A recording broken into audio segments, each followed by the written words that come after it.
Hello दोस्तों and welcome to समीक्षा institute YouTube platform. आप सभी के लिए असिस्टेंट रिसर्च ऑफिसर के जो एस्पिरेंट्स हैं, जो हमारा जो एग्जाम है उसके तहत कुछ इम्पोर्टेंट टॉपिक का आज हम वीडियो लेकर आए हैं। ये जो वीडियो है, ये जो टॉपिक रहेगा, ये कहीं ना कहीं अपना बाइलिंगुअल तरीके से तैयार किया गया है। पार्ट ए यूनिट 1 जो कि आपका उसके तहत जो है जनजातीय जो समाज और संस्कृति, इससे रिलेटेड ये टॉपिक है। तो इसको आप देखें पूरा तरीके से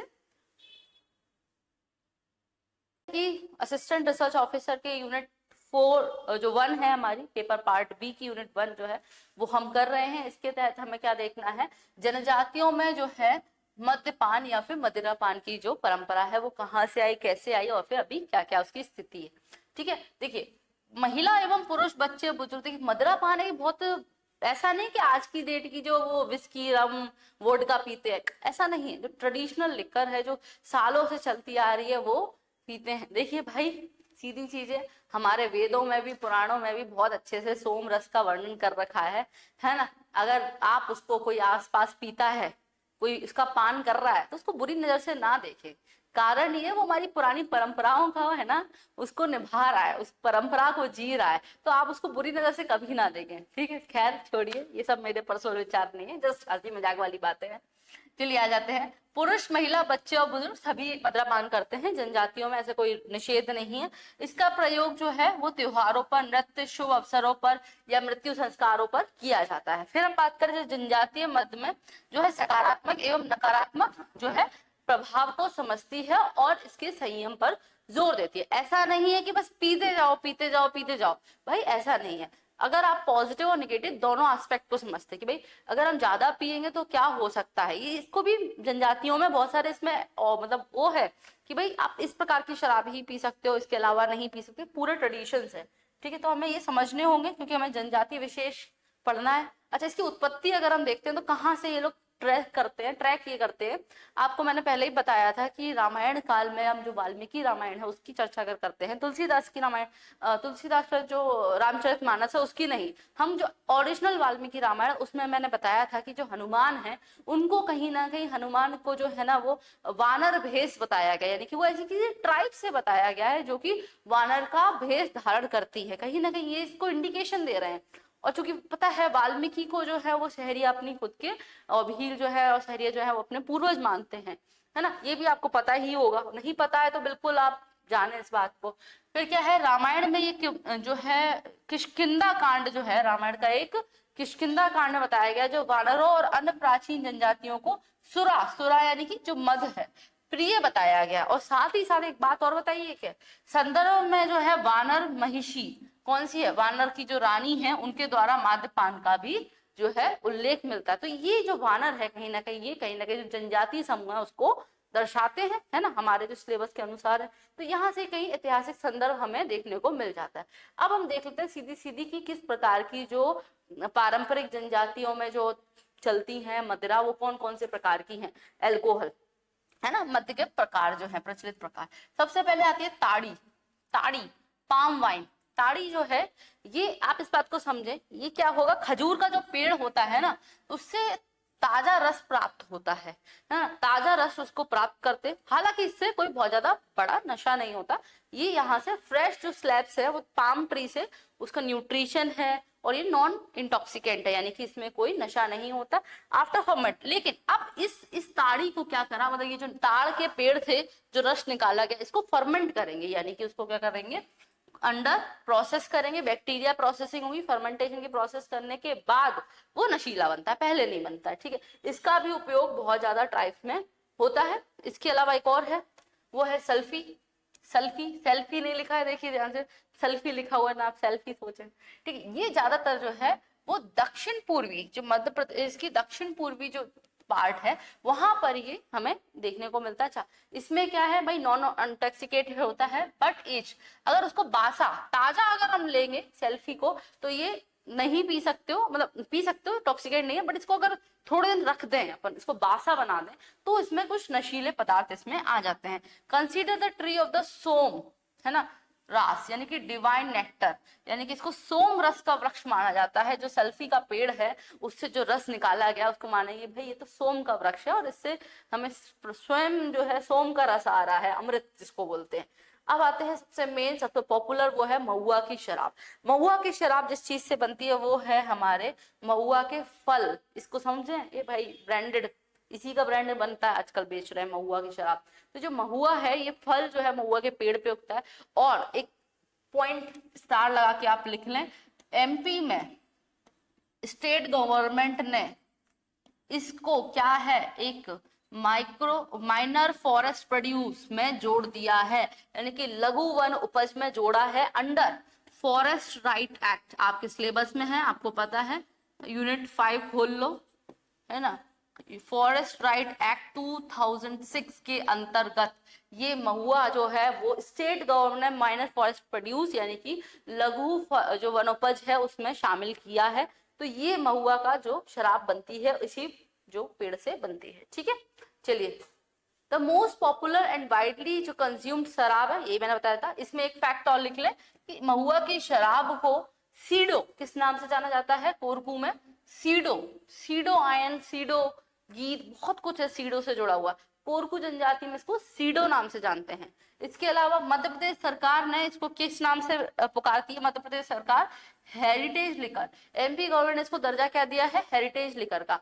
साथ ही साथ हेरिटेज लिकर बनाने के लिए सहरिया जो जनजाति है उसकी महिलाएं हैं, बैगा जनजाति की महिलाओं को ट्रेन भी किया गया है कि आप इसको ब्रांडेड, ये है ना देखो, ये जो बोतल ब्रांडेड बोतल बनाया है मध्य प्रदेश सरकार ने ही, ये महुआ वाला ब्रांड बनाया है।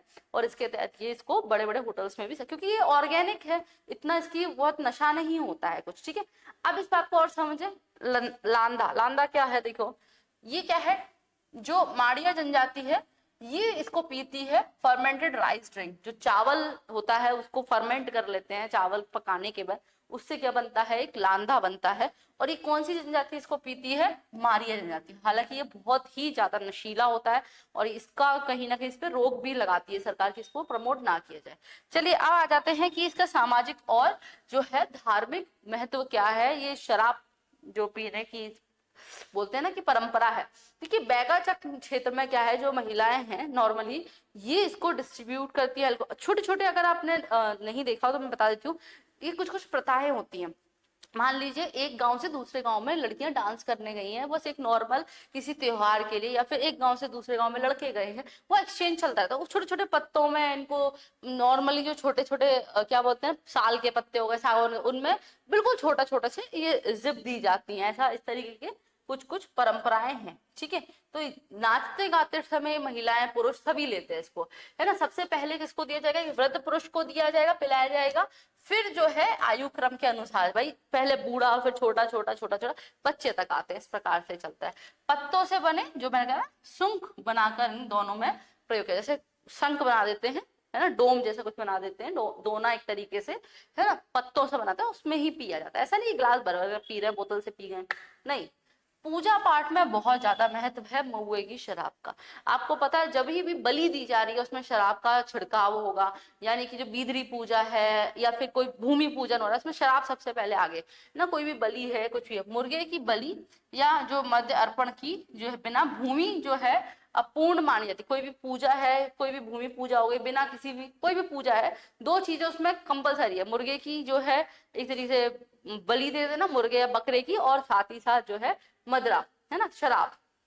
चलिए यहाँ तक कि जो बोलते हैं ना पड़ियार हो गए, भौमका हो गए, पड़ियार हैं कोरकू में, या फिर भौमका होते हैं, या ओझा हो गए, है ना, ये मतलब अलग अलग टाइप के अलग अलग हैं, आपको ऑलरेडी पता है, ये सब हम पढ़ चुके हैं। या फिर अपने ओझा हो जाते हैं, या फिर मतलब कोई भी इस प्रकार का जो व्यक्ति है जो ये सब जादू टोना का काम करता है, डोकरी हो गई, तो इनको हमेशा सबसे पहले ये मदरा का जो है सेवन कराते हैं, उनको देते हैं, है ना, उनको ऑफर की जाती है।